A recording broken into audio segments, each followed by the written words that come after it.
California's dry season is turning into a permanent state of being. Drought across the western U.S. has forced California to ration water to farms. Hydroelectric dams barely work. The smallest spark from a lawnmower or even a flat tire can explode into a wildfire.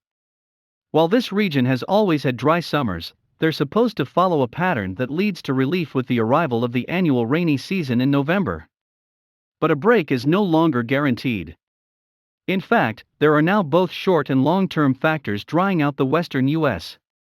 Under the influence of fast-warming temperatures, as documented in detail by this week's report from the UN-backed Intergovernmental Panel on Climate Change, the region may be entering a drier state. Drought season might be giving way to a drought era. Here are three forces desiccating the region. A second consecutive La Niña looms.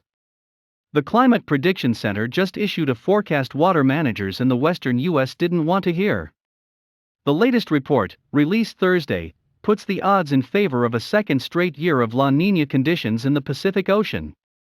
La Niña tends to steer the storm track north of California, leaving most of the state and the southwest parched. Last year's La Niña is one of the reasons for the current drought. If the forecast had instead called for El Niño, the odds would have favored a wetter than average winter for California and the Southwest, something the region badly needs. If we want to see improvement of the drought across the West, the last thing you want to see is a back-to-back La Niña, said Tom DiLiberto, a meteorologist with the National Oceanic and Atmospheric Administration. While it doesn't always lead to a dry winter, it stacks the deck in favor of one. La Niña is driven by a vast pool of unusually cool water near the equator in the eastern Pacific, just as El Niño is driven by warmer water in the same place.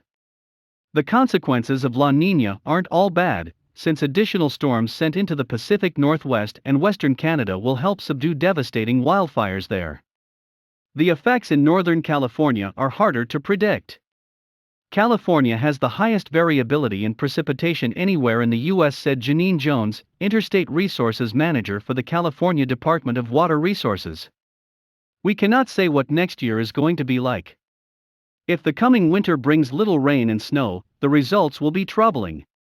California has already suffered through 2 dry years, leaving the soil so parched that what little snow fell in the Sierra Nevada mountains last winter either evaporated into the air this spring or sunk straight into the dirt, leaving little runoff for rivers and reservoirs.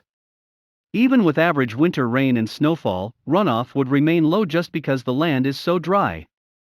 If you have a string of dry years, that sets you up for low runoff efficiency in the next year, Jones said.